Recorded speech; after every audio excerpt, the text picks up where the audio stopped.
I want to be an artist. Whatever was in the TV or in theater, I was like, I want to do that.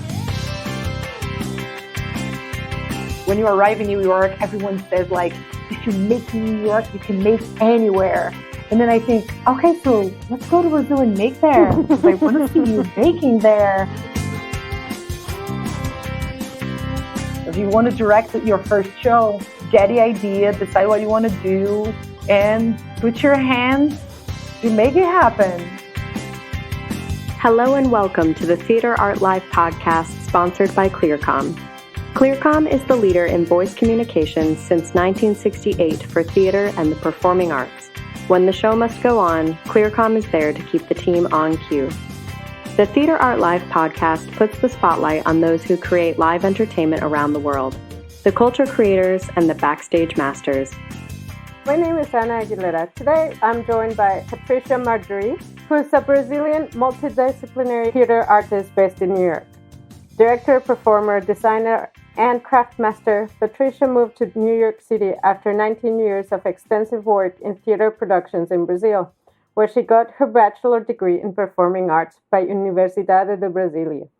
Experience executing measurable creative solutions in arts, design, and interactive marketing for theater, her credits range from classical pieces to new work.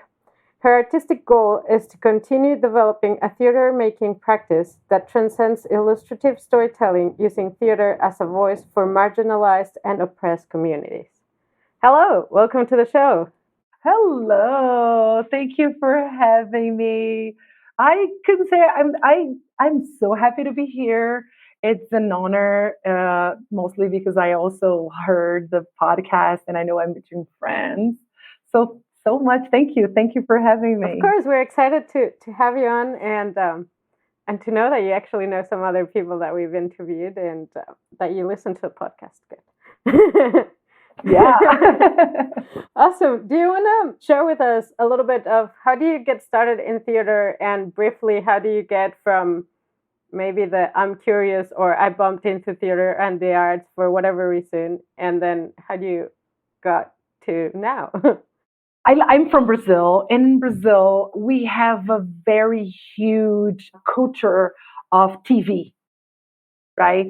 And then we have like this huge audience of soap operas. And I grew up watching soap operas. And then I was really young. And then there was two situations. I was really young. I was around like, I would say 9 years old. And my dad took me to see theater show for kids.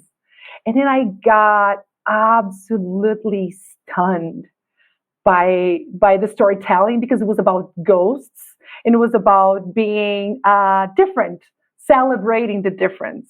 The name of the show was Ploofed, a nice ghost. That was the name of the show. And I got absolutely like stunned. I was like, this is something that I want to be part of it. And I also remember not only like liking the storytelling and getting involved, but I really wanted to touch the clothes, the costumes of one of the characters. I remember she was wearing like a beautiful long blue dress. And I was like, I want to go there. I want to touch her hair. I want to touch her dress. And then my dad he kept taking me to theater for a while. And then I also would love to watch I was always watching TV, watching soap operas. And then when I got to my age of like, I don't know, 11, 12, I already knew that I want to be an artist. Whatever was in the TV or in theater, I was like, I want to do that. So I remember like being 13 and like looking for schools where I want to go to study arts and whatever. But it also had this little feeling of, I don't want to be in my parents' house forever. So I want to go study out. But this is not a big reality as is in the United States. Like you really don't, we have good universities. And in the university here in Brazil, we have at least one free university each state. So I got lucky. I got in one of the universities here in my city, Brasília. And I didn't get the chance to study out and leave my dad's my parents' home to study. But I think I already knew that I wanted to be an artist when I was, for sure, at 13. I knew it. I wanted. I didn't know if it will become a reality, but I really put all my efforts on it. So I remember being in my school, my high school, and it was like a poster saying, "Do you want to do theater?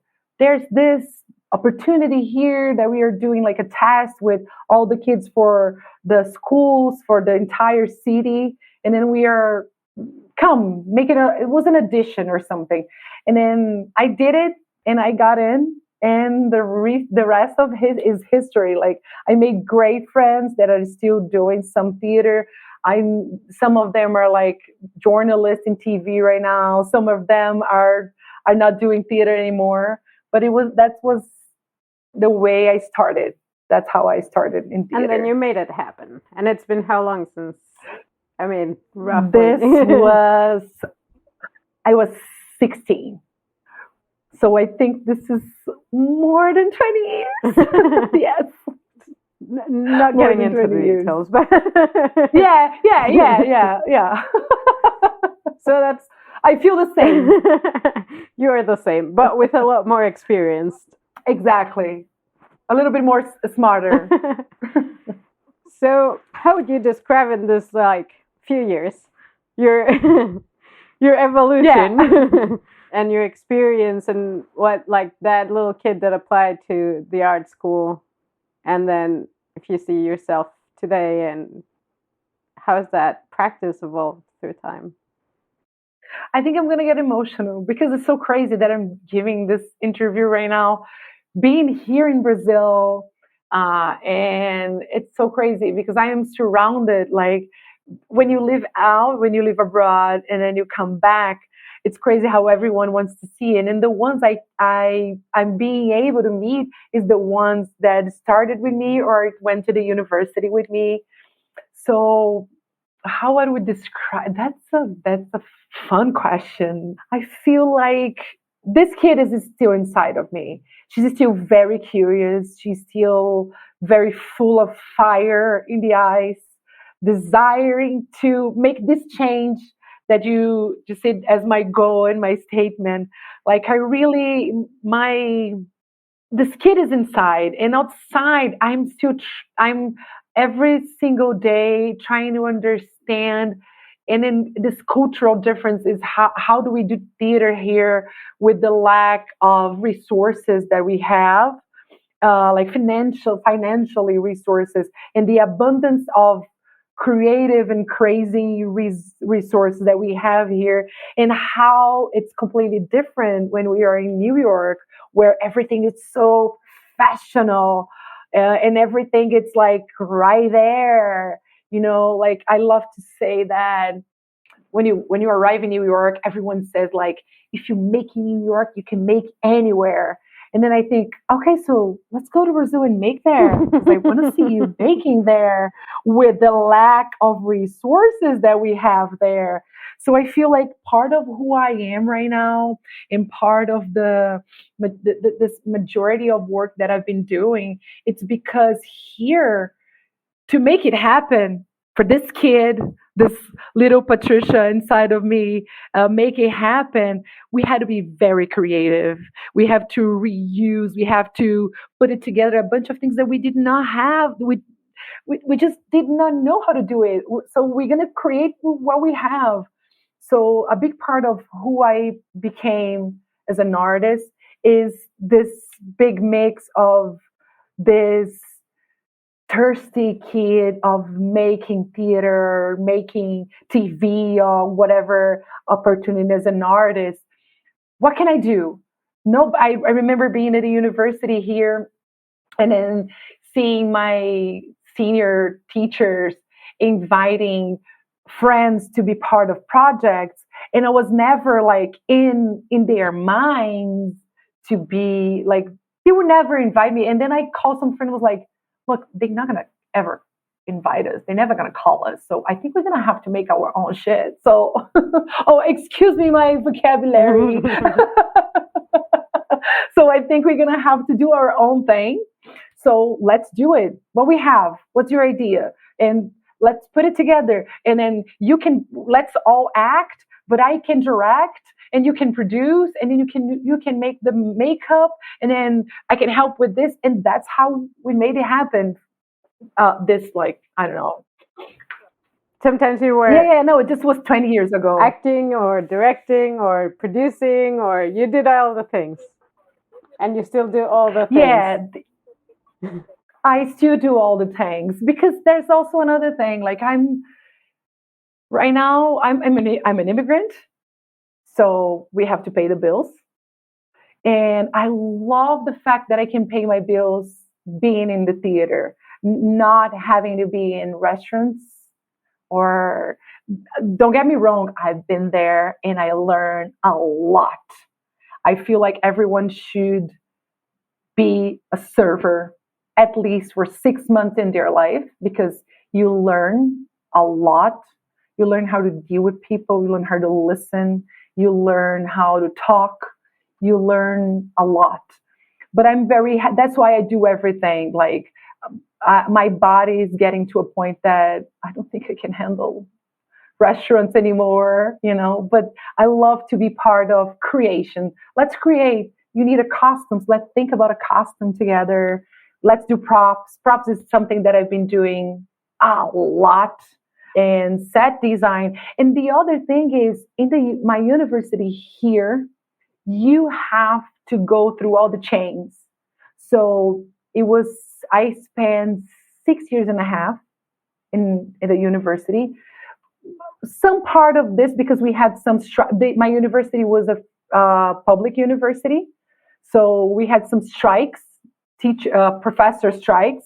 So, and this put me more time in the university. But besides of that, you have to do the body chain, improvisation. You have to do set design. You have to do makeup. You have to do light design. You have to go through all the disciplines, at least a little bit, during the whole time of your time at a university. So I'm very lucky that I had a great teacher in the design part of it. I had great teachers as a performer and as a director, and that's mostly why I became a director and an actor. But I also had a fabulous teacher as a designer. Her name is Sonia Paiva, and I couldn't be where I am without having her as a teacher. She taught me about colors. She taught me about, for the very scratch of everything in design.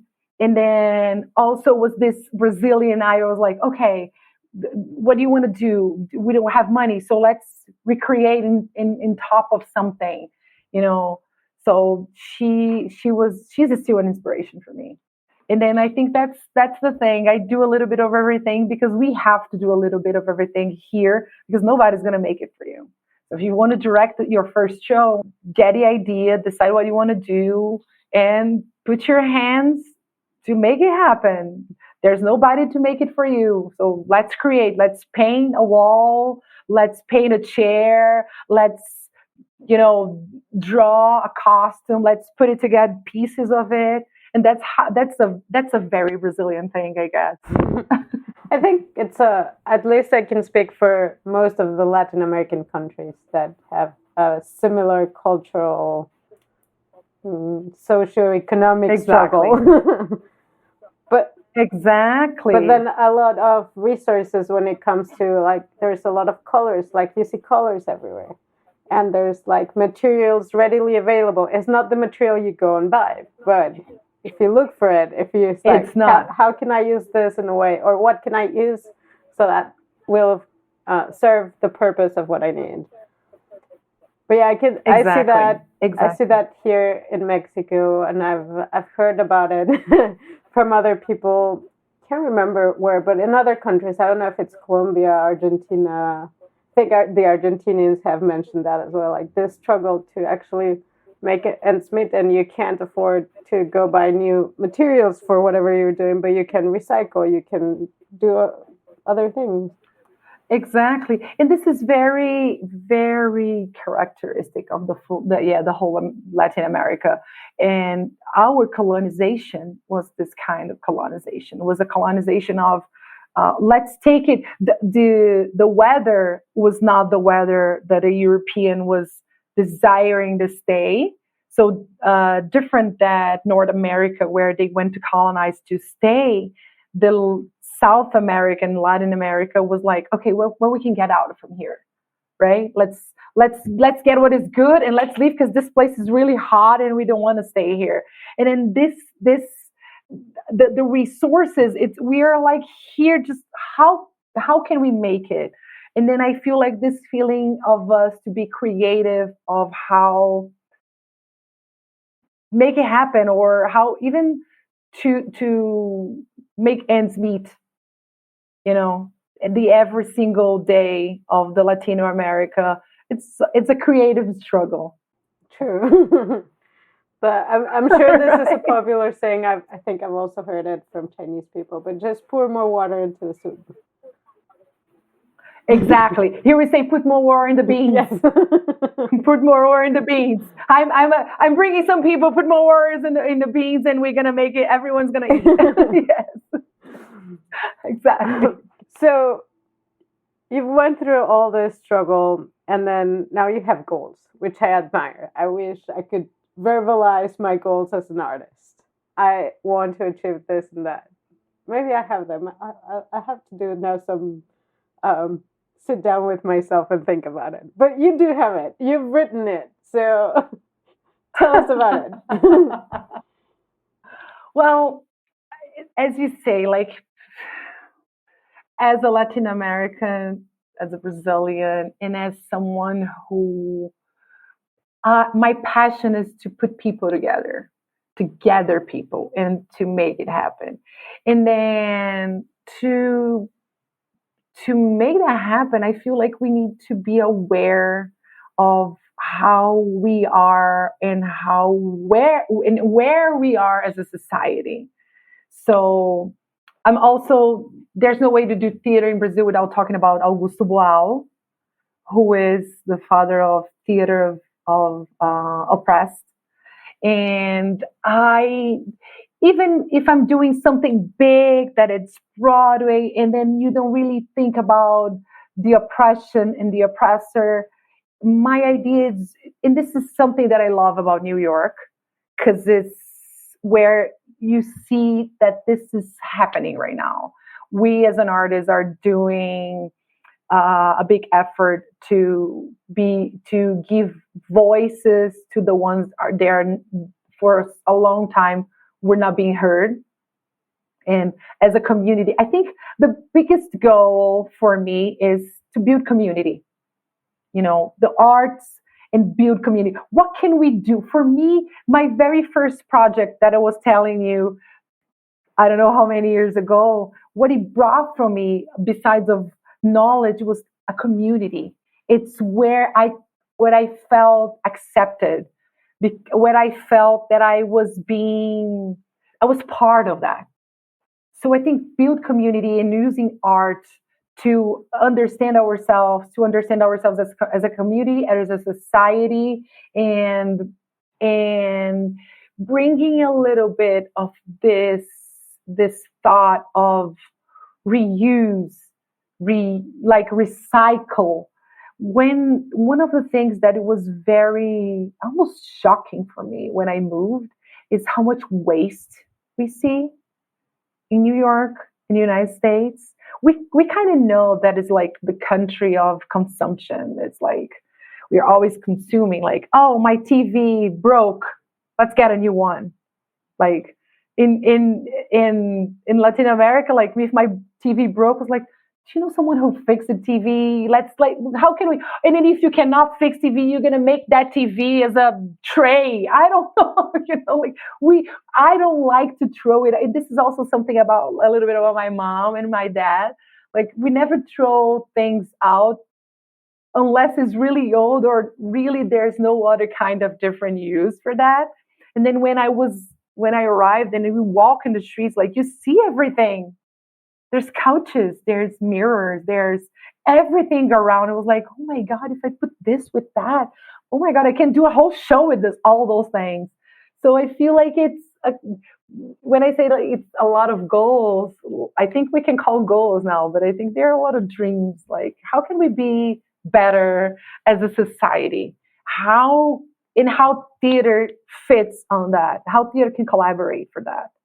So this is probably one of the goals. Whatever is like transforming the waste, whatever is putting kids that are like thirsty as I was 20 years ago to understand, to make theater, to understand themselves, to canalize their emotions, understand their emotions. How can we be part of that as artists? Because art is that, right? It's just like, how can I put my emotions or understand my emotions out? How can I transform this and understand this? It's going to become art. So I think that's a little bit of my goal, you know. It's as we were saying, like that I put written. It's transcend illustrative storytelling using theater as a voice for marginalized and oppressed communities. But it's even much more than that. How can we learn how to do that together? How can I while I'm doing this, I'm learning all the time. I'm understanding myself while I am doing, I guess. I feel you. I do understand, because I think that's a lot of how I see it. I might not say it that way, but for me, art or my artistic practice is the way I process the world. And I definitely believe in theater for, yes, building community, but yes, mainly like we can, very dreamy, but we can have a better world. Like we can dream of a better world and we can do it through theater. So I have a very pragmatic question, well, ish. Because you mentioned about New York artists and the New York theater scene talking about or doing this work to give voices to different people that are usually not represented on the stages, whether it's performers, designers, directors, whatever, storytelling, in whatever position. Like, yes, it's not a diverse industry in general. And this was a conversation that picked up a lot during COVID. Like now, do you think it is still going? Is it a true change? Like, or was it like a little trend and there's some leftovers? Or people really are looking for a radical change within the New York theater scene? I wish it was a radical change, because a radical is radical. So I don't think it's a radical change, but I see a step-by-step change. We are seeing more Black people on stage. We are seeing more Black people out of stage, designers. We are seeing more Asians. We are seeing more Latins. I've been seeing that. I wish also we could see more of Black, Asians, Latins in position of power in theater too, in position of decisions too. And that's why it's not radical yet. I'm a socialist. I'm probably, if I could, I would be even more radical. I will be totally Marxist if it was something really viable in this world. But I feel like there's a dramaturg, a Brazilian dramaturg, saying his name is Nelson Rodrigues, and then he has a very famous line saying that the unanimity is stupid. Unanimity. Okay, that's one of the moments for vocabulary, which means like if everyone say yes for something, is a stupid decision because we need someone to say no. So I feel like, and so the radicalism might not get us where we want to be, because it's going to be just an act of a radical, it's just going to be a radical act, but it's not going to come with knowledge, with understanding where we want to go. So I feel like it needs to be step by step. So everyone gets where we need to go, understanding why we are doing that and why it's so important. We as an artist, I have the feeling that we know, but the ones who are in position of power, even inside of the theater, sometimes they cannot understand the privilege, why privilege is privilege. You know what I'm saying? So I think it needs to be really digest and so we can get where we want, and then we stay there. We don't go back, because if it's radical, it's just like it's going to change, but then it's going to change back as easily as it goes. So as it went. So I feel like we need to keep going. We need to keep the hope and keep step by step. I want to see more. I want to see more Black people. I want to see more Asians. I want to see more more Latinos, and I want to see more Brazilians. I've been making jokes about it, because there's also this thing about being a Latina, but we don't speak Spanish. As we were saying, I speak a very good Portuñol. I'm very creative with my Spanish, but I want to see more Brazilians being represented. I'm so glad that I just saw a Brazilian related story that won an Obie right now. Arturo Luis Soria won as a performer an Obie for Nimi Madre. That it's a beautiful story when he talks about his relationship with his Brazilian mom, but we need more. We need more Brazilian representation, and that's my new goal. That's one of the goals in my bag. It's bringing more the Brazilian culture. Again, we need to understand ourselves as Latinos too. Brazilians also, because of this difference of languages. When you are here, Brazilians don't see themselves as Latinos. You know, some of them see this is a whole new thing. So I think it's part of going back to that goal of like understanding ourselves and oppressor. That's one of the goals. How the theater can help us understand that and being represented and being on stage. And we're fun. We are creative. We are smart. But I really want to see Brazil a little bit more than soccer and carnival and beautiful women. And, you know, there's a lot of Brazilian theater that New York needs to see, I guess. Oh, that's beautiful. And now a note from our sponsor. The Theater Art Life podcast is proud to be sponsored by ClearCom.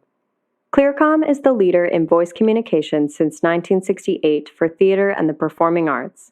When the show must go on, ClearCom is there to keep the team on cue. You can find them at CLEARCOM.com. Go check them out. Yeah, you made me think of this idea of the oppressor, and like, because technically, if we're strict on the definition of Latin America, even the French Canadians fall under the flag. But at the end of the day, it has been used mostly for people of South America, and then people that think that Mexico is part of South America. But then at the end of the day, it's like, how are we labeling as one a mix of tens of countries? I don't know. It's a big handful of countries. Each of those countries are very diverse.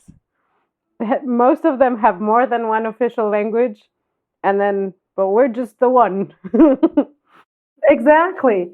And then this is all, again, comes from the open veins of the Latin America, because for so long, and here in Brazil, we have colonization from France, from Germany, and well, Augusto Boal drank from Paulo Freire, a fount. And Paulo Freire is the one who said the dream of the oppressed is to be the oppressor. And that's on it that we're going to work on. So I've seen it when you were here. You see so many Brazilians desire to be Europeans.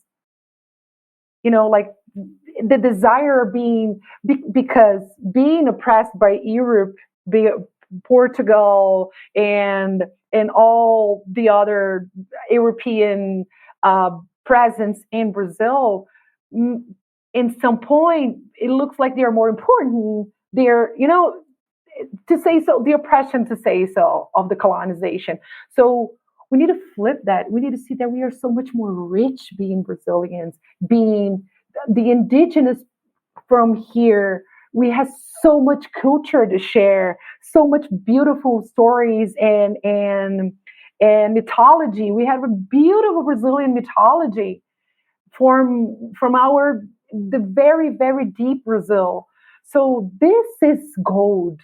And a lot of Brazilians don't know that because of oppression. So, and this is probably in so many other countries from South America, Central America. Us as Latinos, we are now learning how to recognize ourselves and accept ourselves as a nation, as in our beauty. Like until, I don't know, 10 years ago, we didn't give that much value to our own history as indigenous land, indigenous stories, and I don't know. We need to see how beautiful this is, and this is a whole big long process because people think to be white and European is that's going to give you more success in life, I guess. Yeah.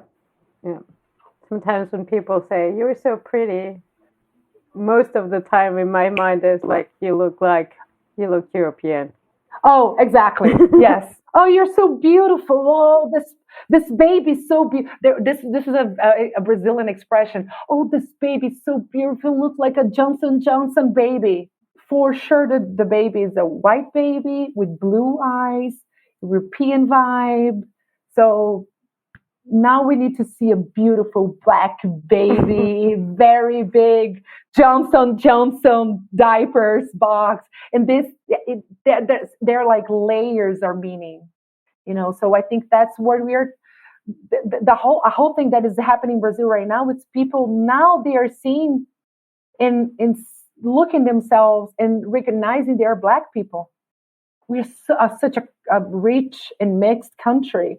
And there, until 10 years ago, we don't, a lot of, even friends of mine, like, I did not know I was a Black person. We are starting to learn how to accept ourselves the way we are. And I think that's beautiful. Finally. I love your Johnson & Johnson example.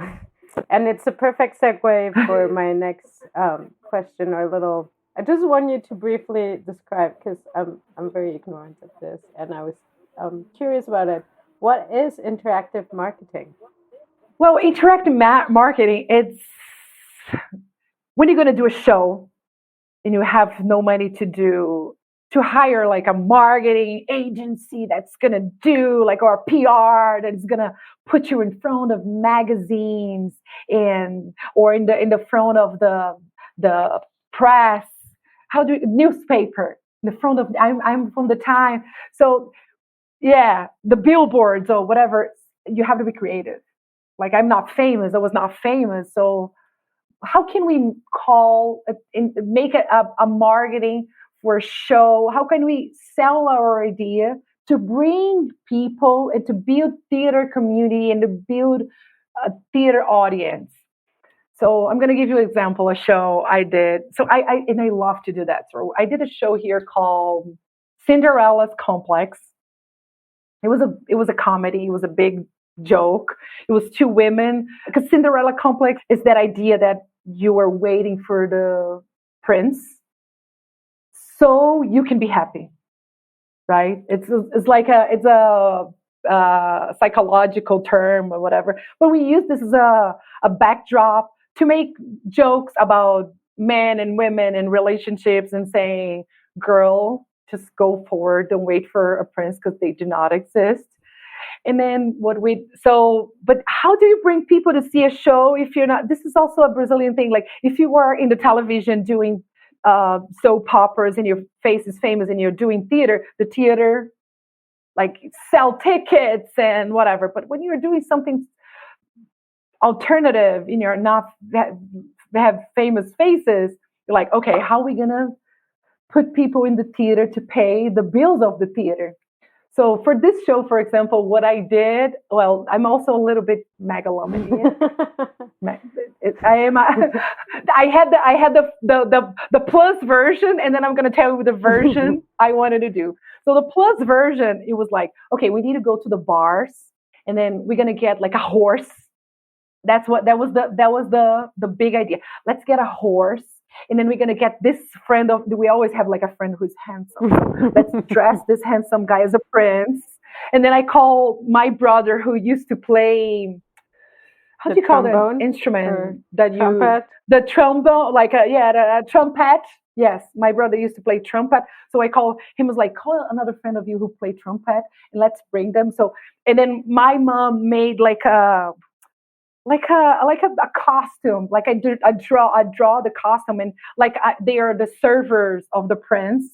And then we go to this bar, and then we had like a pillow with a shoe, with a Cinderella shoe. And then the shoe was like a very small number of a shoe. Like nobody's gonna fit in the shoe. No girl, like one or two girls from the whole bar is gonna have a very small feet to put in the shoe. So they will arrive in a bar. They were like, doo, doo, doo, doo, doo, doo, doo. And then we got to the bar, and then the prince comes with a horse. And then we are going table to table, making the girls trying the shoes. And when it fits the shoe, you get a ticket for the theater. But to access your theater, you have to take a picture of you with the prince, with the team, with the shoe, post in your social media, and then you're going to download the ticket so you can see the show.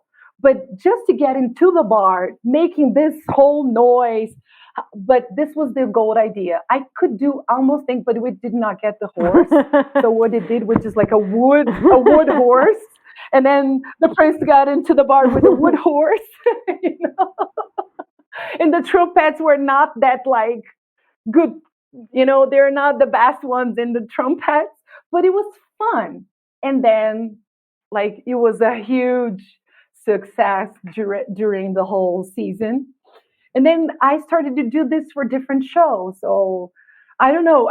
The idea is like, okay, what's the show about, and how can we do? And then we used to do this, like we got to a car, and then in one night you go to, I don't know, 10 big bars, 20 big bars, and then just call attention for what you're doing.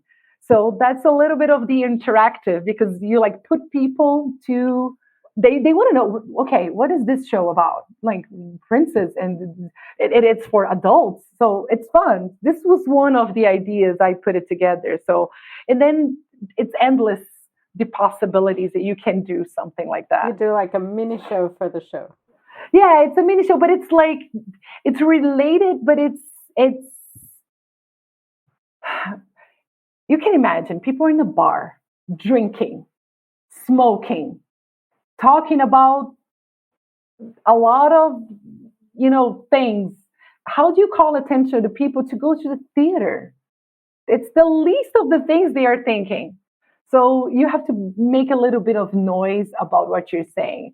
And then when you tell them what you're talking about, it was like, okay, this must be interesting. So I will go to the theater. Let's try.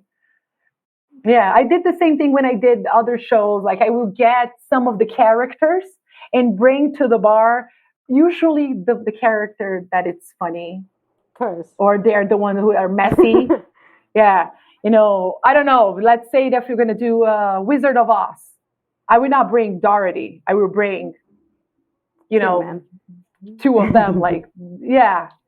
And then we're going to make them, be discombobulated in the bar and then and giving some flyers, and it's just like, how can we call attention of an audience that doesn't really go to the theater? They don't go because they don't know what it is. Right. So yeah. I love it.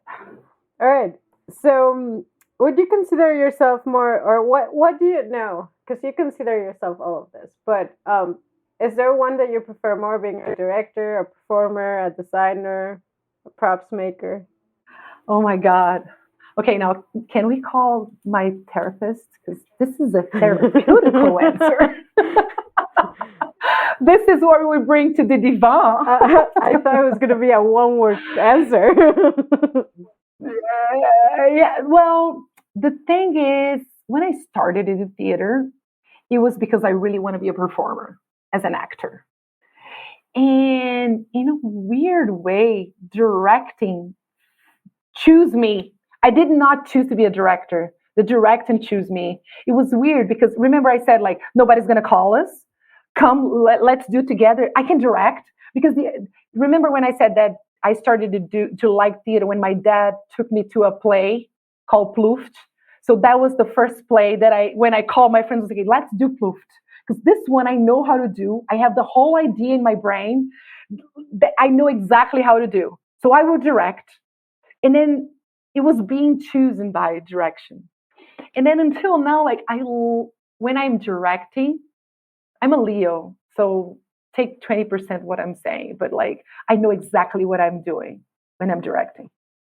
When I am performing, I am a bucket of insecurity. But I am there. For me, it is the challenge.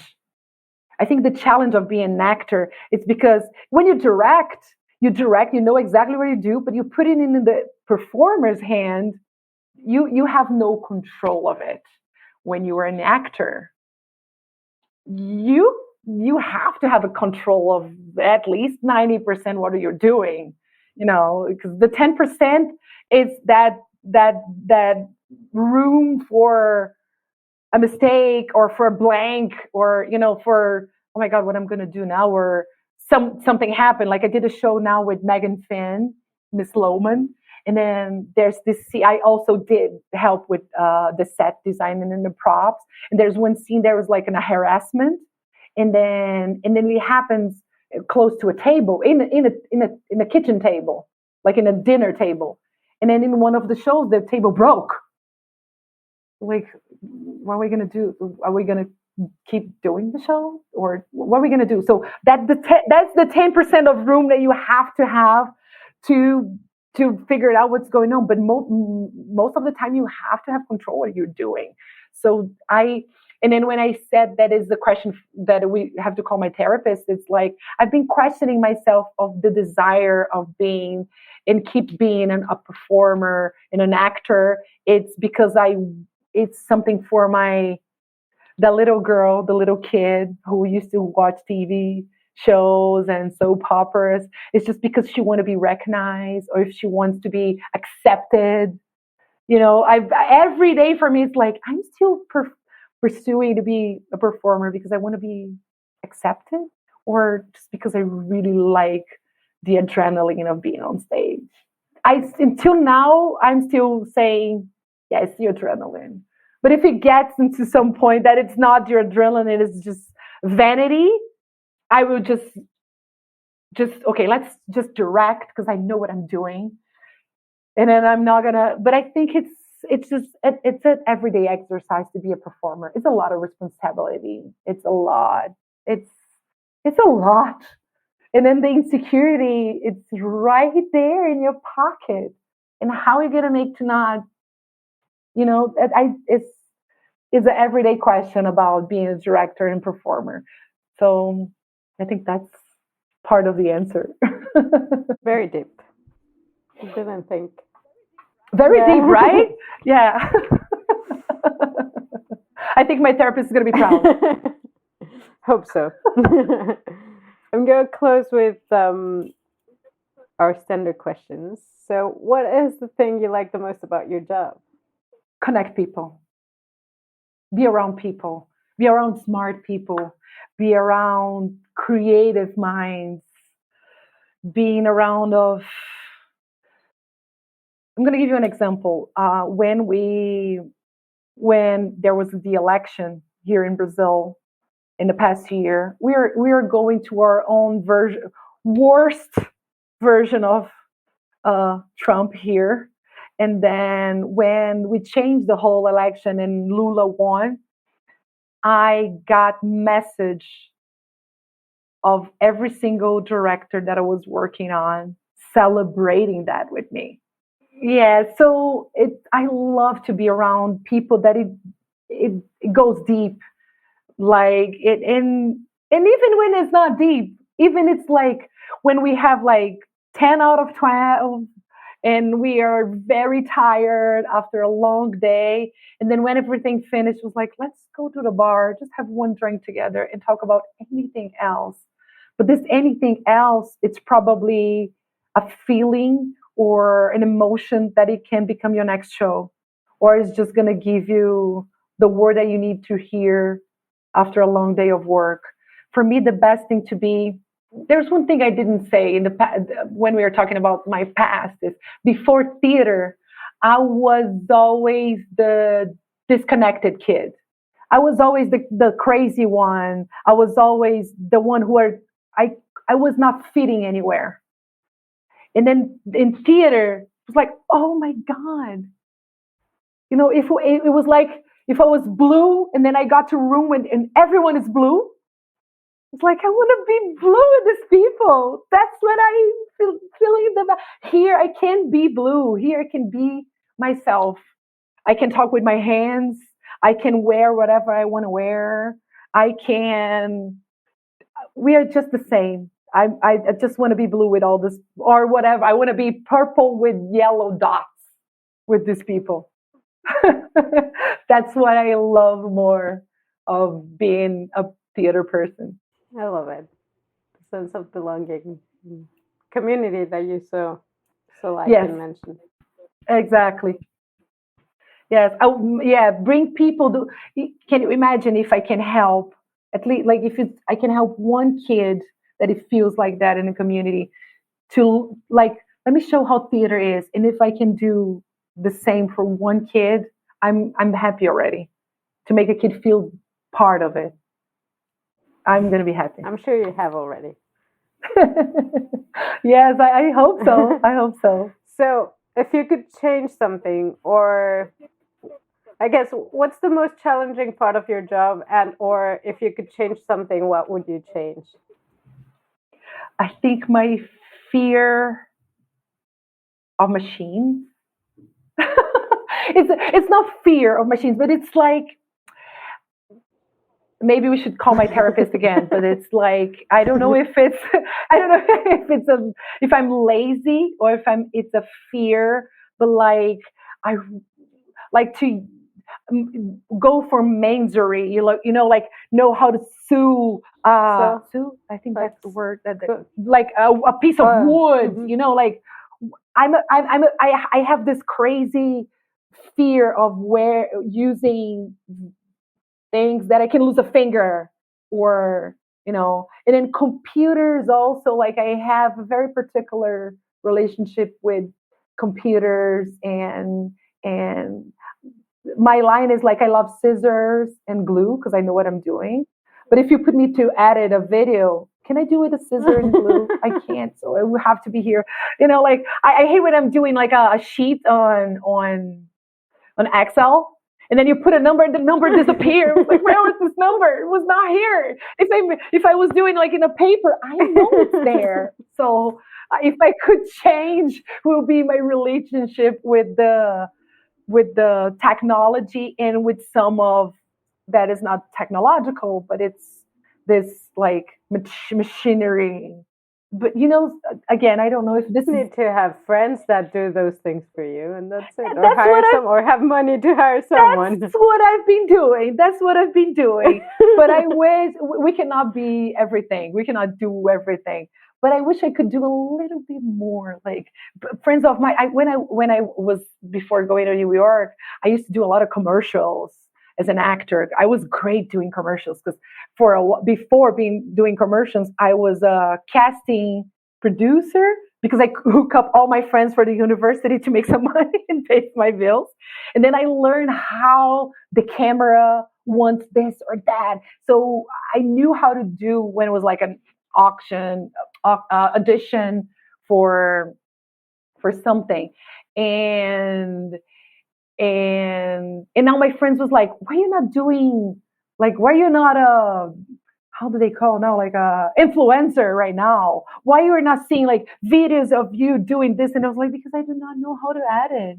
You want to come and shoot me, and then I will be the best for you. But if you have to, do the post production, like editing and putting all those things together. So maybe this is one of the things one of the things I would change. You see, it's not that deep. I mean, it can be. It actually can be. But I'm not your therapist, so I don't know. Yeah.